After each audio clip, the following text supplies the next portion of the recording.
Kwa ufupi, kilichotokea hakikutarajiwa kitokee ndani ya nchi yetu kwa sababu ya historia tulionayo ya usalama na utulivu wa kisiasa ndani ya nchi.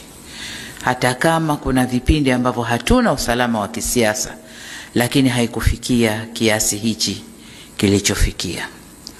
Kwa hiyo tume hii itakapokabidhiwa makabrasha kufanyia kazi, watakabidhiwa na hadidu za rejea za kwenda kuziangalia wakati wanafanya kazi yao.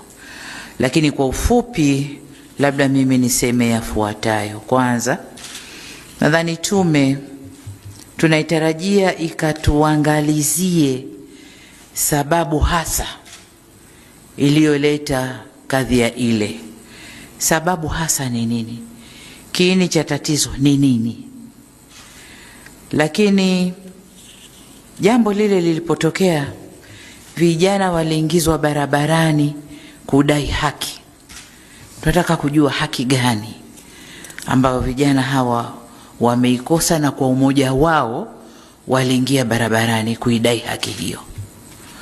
Purpose ya wale vijana kuingia ni haki gani, ili tuweze kuifanyia kazi na wapate haki yao.